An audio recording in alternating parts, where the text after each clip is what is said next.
manœuvrée par un vieillard plus vieux que tous les vieillards qu'il a connus. Orphée retient son souffle. La barque avance lentement, mais régulièrement, droit sur lui. Il a envie de faire demi-tour et de s'enfuir en courant. La pensée d'Eurydice le retient.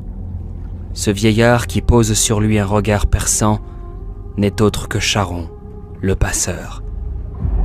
C'est sur sa barque que les ombres des morts traversent le Styx, et lui seul est capable de le conduire à sa bien-aimée. La barque racle le sol, et le vieillard se redresse.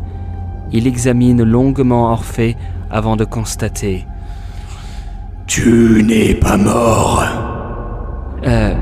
Non, reconnaît Orphée. « Alors que fais-tu ici ?» « Je suis venu chercher celle que j'aime », répond Orphée fermement. À sa grande surprise, Charon éclate de rire. Un rire qui brise le silence de la grotte. Aussitôt, une multitude de pluies rit de la surface de l'eau, tandis que le rire se répercute d'une muraille à l'autre.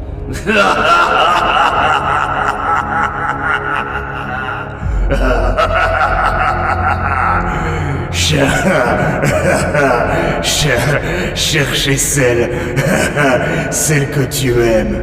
Hoquette le vieillard. Jamais rien entendu d'aussi drôle. Il se calme peu à peu, et Orphée confirme.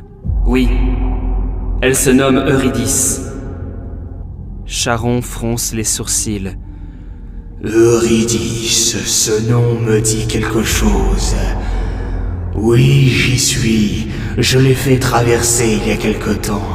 Une mort rapide provoquée par une morsure de serpent, si mes souvenirs sont exacts. Tu l'as vu ? S'exclame Orphée tout joyeux. J'ai vu son ombre, corrige le vieillard. Et je l'ai transporté de l'autre côté de la rivière, comme les ombres des morts qui étaient là.